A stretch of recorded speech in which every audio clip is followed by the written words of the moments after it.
আমরা বাঙালিরা বিশেষ করে ভোজন রসিক। কিন্তু এমনই একজন ভোজন রসিক ব্যক্তির জন্য আমাদের পৃথিবীর দূরত্ব প্রায় ১২,০০০ কিলোমিটার কমে গেছে।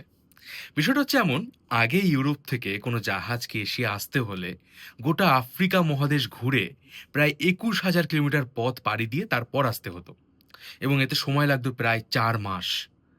তো বিষয়টা হচ্ছে মিশরে একজন শাসক ছিলেন এবং সময়টা ছিল ১৮৫০ এর দিক।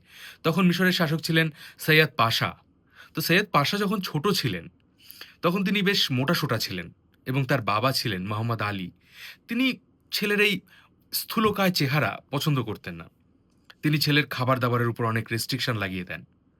তো এই ছোট সৈয়দ পাশার সাথে তখন পরিচয় হয় ফ্রান্সের একজন ইঞ্জিনিয়ার কাম ডিপ্লোম্যাট ফার্দিনান্দ দি লেসেপ্সের।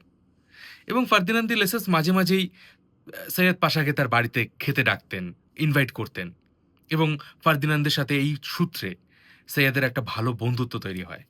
আর পরবর্তীকালে এই বন্ধুত্বকে কাজে লাগিয়ে লেসেপস সৈয়দের কাছ থেকে একটা ক্যানাল বানানোর পারমিশন নিয়ে নেন। সেই ক্যানালটা তৈরি করা হয়েছিল ভূমধ্য সাগর থেকে সোজা লোহিত সাগর পর্যন্ত।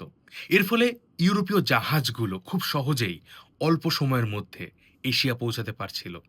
মানে বলতে পারেন গোটা পৃথিবীর জন্য, পৃথিবীর ওয়ার্ল্ড ইকোনমির জন্য এটা ভীষণ ইম্পোর্টেন্ট ছিল। কিন্তু সবথেকে দুঃখের বিষয় কি জানেন? এই ক্যানালটা যারা তৈরি করেছিল মানে যে মিশরীয়রা, প্রায় ১,২০,০০০ মানুষ মারা যায় এবং তাদের আ সমস্ত সম্পত্তি শেষ হয়ে যায়, ধ্বংস হয়ে যায়। তারপরেও মিশরীয়রা এই ক্যানালের কিছুই তাদের কাছে ছিল না। কোনো শেয়ার তাদের কাছে ছিল না।